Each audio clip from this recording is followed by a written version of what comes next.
Nagsimula na maglinis ng mga nicho ang ilang pamilya sa mga sementeryo bilang paghahanda sa darating na undas. Si Denise Osorio sa Detalye Live. Denise, kumusta dyan?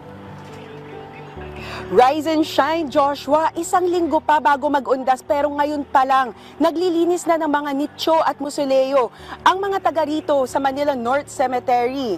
Karaniwan, kinokontrata ang mga nakatira dito para tumulong sa pagpapaganda at paglilinis ng mga puntod. Tulad ni Mang Rudy, halos 4 na dekada nang nagpapaaliwalas ng mga puntod kada taon.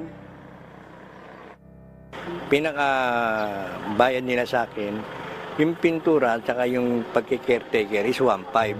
Kasi ang isang taon ng pagbabantay kasi is 600. Bali wala pang 1,000 yung pagpipintura ko. Yun lang ang sinisingil ko sa kanila. Hindi kasi ako naniningil ng malaki.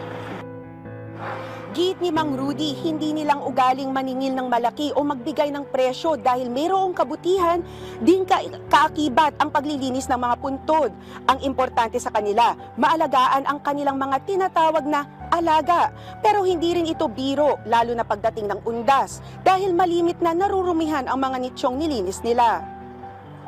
Paalala ko lang sa kanila, sana bago sila tumungtong sa mga babaw ng nicho, tingnan nila Manila kung bagong pintura yung nicho tutungtungan nila.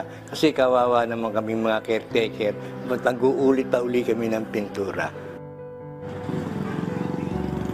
Joshua, paalala rin ni Mang Rudy na huwag kalimutang magdala ng mga plastic para sa kanilang mga basura at mga pinagkainan para manatiling malinis ang kapaligiran dito sa Manila North Cemetery. Aniya, hindi lang ito tulong sa kanilang mga sepulturero, pero ito rin ay tulong para sa lahat para manatiling maaliwalas ang kapaligiran. Yan ang pinakahuling balita mula rito sa Manila North Cemetery. Balik sa iyo, Joshua. Maraming salamat, Denise Osorio.